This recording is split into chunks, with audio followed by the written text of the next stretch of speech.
Aitäh! Kui kuulata valitsuse sõnumeid selle kohta, mida nemad teevad ja mis see eelarve endast kujutab, siis tekib tõsine küsimus meid valitseva seltskonna terves mõistuses. Nii irdunud reaalsusest ei ole olnud minu meelest valitsuse sõnumid veel enne. Täielik lahutatus sellest, mis toimub päriselt, võrreldes sellega, mismoodi nemad näevad enda tegemisi ja riigieelarvet. Kui see nii kangesti nutma ei ajaks, siis saaks öelda, et meid valitsevad klounid, sest vaadake, kloune ka ei pea tõsiselt võtma. Nüüd 4 aastat, mis on olnud, tegelikult saab varsti 5 aastat täis, kui Reformierakond on uuesti võimul olnud. See on nende vastutusel, kus on Eesti majandus ja kus on Eesti rahandus. Selle 4 aasta jooksul on fakt, et Eesti inimeste ostujõud on langenud, ei ole taastunud, ei taastu ka järgmisel aastal veel sellele tasemele, kus ta oli siis, kui Reformierakond võimule tuli 21. aastal. On fakt, et nii kiiret riigi võla kasvu ei ole kunagi Eestis olnud kui nende viimase 4 aasta jooksul. On fakt, et nende 4 aasta jooksul on Eesti majanduslangus olnud pikim ja sügavaim kogu Euroopas. Tegelikult, kui me jätame kõrvale mõned kodusõjas või sõjas olevad riigid, siis kogu maailmas.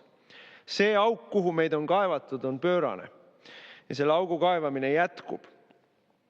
Aga küll jälle tulles tagasi selle enesemüüdi või kuvandi juurde, 4 aastat on asja aetud hullemaks jutuga, et me teeme rahandust korda, me teeme eelarvet korda. Ja sellele eelnenud 4 aastal, kui Reformierakond ei olnud võimul, siis süüdistati ju kogu aeg siis võimul olnud valitsusi selles, et Eestit tüüritakse pankroti suunas. Kallid sõbrad, see, mida siin ka Reinsalu ütles, et me liigume veeuputuse mentaliteediga, me liigume riikliku pankroti suunas, see on tõsi. Ma lihtsalt tahaks teile tuua ette, 22. aastal riigi võlg kasvas 1,5 miljardit, 23. aastal 1,6 miljardit, 24. aastal peaaegu 2 miljardit. Meile toodi riigieelarve, mille võla kasv on järgmisel aastal jälle 2 miljardit, sealt edasi jälle igal aastal 2 miljardit. Riigi võlakoormus on mõne aastaga 2-kordistunud, see ei ole Jüri Ratase või Martin Helme tehtud. See on Kaja Kallase ja Kristen Michali tehtud ja jätkub. Ja selles olukorras, kus igal aastal võlg suureneb ja miinus süveneb, räägivad meile Reformierakond ja tema suuvoodrid, kuidas me liigume tasakaalus eelarve poole. See on ju reaalsusest irdunud iba.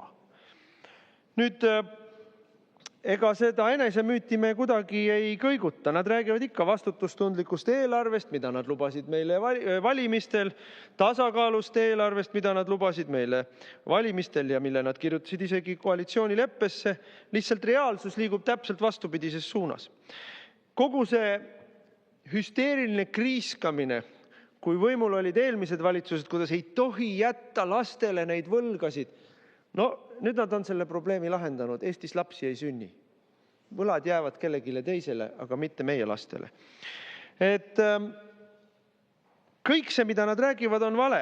Tõsteti kõiki makse, aktsiise, käibemaksu, tulumaksu, tehti automaks. Ja nüüd üks väike maksutõus, mis ka plaanis oli, jäetakse ära ja tullakse meile rääkima, kuidas nüüd on valitsus, mis tegeleb maksulangetustega. Jääb rohkem raha kätte. Ei jää rohkem raha kätte. Võetakse vähem ära, kui ennem plaanis oli. Räägitakse, kuidas keskmine inimene nende maksumuudatusest, mis nad nüüd plaanivad teha, saab rohkem raha. Ei vasta tõele. Lihtsalt mitmel viisil ei vasta tõele. Esiteks, keskmisel inimesel ei muutu peaaegu üldse midagi. Kui me vaatame tuludetsiilidega 1. 10. tuludetsiilini, 4., 5., 6. tuludetsiil peaaegu midagi ei muutu. Kui me arvestame kokku käibemaksu tõusu, aktsiisid, automaksud, kõik tulumaksu muudatused, keskmisel tuludetsiilil midagi ei muutu. Kellel muutub on esimesed 3 tuludetsiili, nendel läheb raskemaks. Kumulatiivselt seoses aktsiisi, käibemaksu tõusude, automaksudega, nendel jääb vähem raha kätte. Nendelt võetakse rohkem ära. Kes võidavad, kellel tõepoolest jääb rohkem raha kätte, on 3 ülemist maksudetsiili. Meie siin Riigikogu liikmed saame 3-kordset riigi keskmist palka, oleme, nagu vanasti öeldi, 1% sees. Nii, meie saame rohkem raha kätte. Ei saa õpetajad, ei saa politseinikud, sest nemad jäävad just täpselt sinna keskele. Ja ka muidugi, kui me statistiliselt võtame kõik palgasaajad kokku, siis kuna ülemine ots on suuremate absoluutsummadega, siis saab öelda, et keskmiselt saab rohkem kätte. Vale! Keskmisel ei muutu midagi. Vaesematelt võetakse rohkem ära ja antakse rikkamatele. Selle asja nimi on regressiivne maksusüsteem. Nüüd midagi räägitakse meile kärpimisest.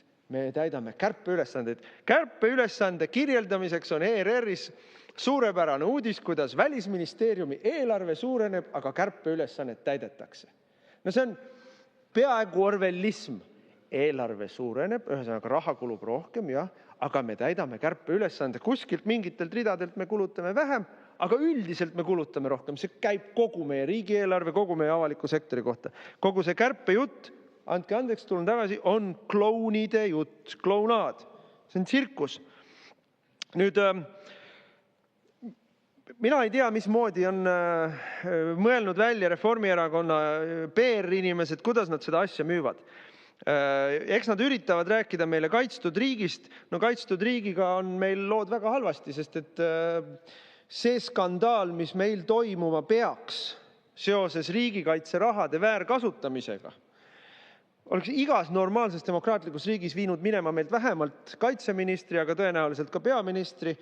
Meil lihtsalt voolab see raha sõna otseses mõttes vasakule. Rohepöörde raha, Rail Baltic, millega meil siin kiideldakse, Teivas jaam ennem Läti piiri läheb meile maksma lõppkokkuvõttes 5 miljardit, see jätkub. Tuulikuärimeestele subsiidiumite maksmine jätkub. Kaitsetööstusesse raha kantimine jätkub. Need on ilmselt need ärimehed, kellest peaminister räägib, et nemad vaatavad lootusrikkalt tulevikku. Kõik teised ärimehed panevad uksi kinni meil Eestis. Nii et ega siin midagi, et klounid võivad ju ise neid pallikesi loopida ja siin arvata, et maru lõbus on kõigil, aga avalik arvamus on ju andnud hävitava hinnangu. Nii madalat toetusprotsenti kogu valitsuskoalitsioonile, peaministri parteile, peaministrile isiklikult, koalitsioonikaaslasele pole Eestis mitte kunagi olnud. See on demokraatia ja legitiimsuse kriis. Ja nüüd tullakse meile eelarvega, millega süvendatakse ka majanduskriisi ja eelarvekriisi. On täiesti kõlbmatu, kõik on kõlbmatu, mis te teete.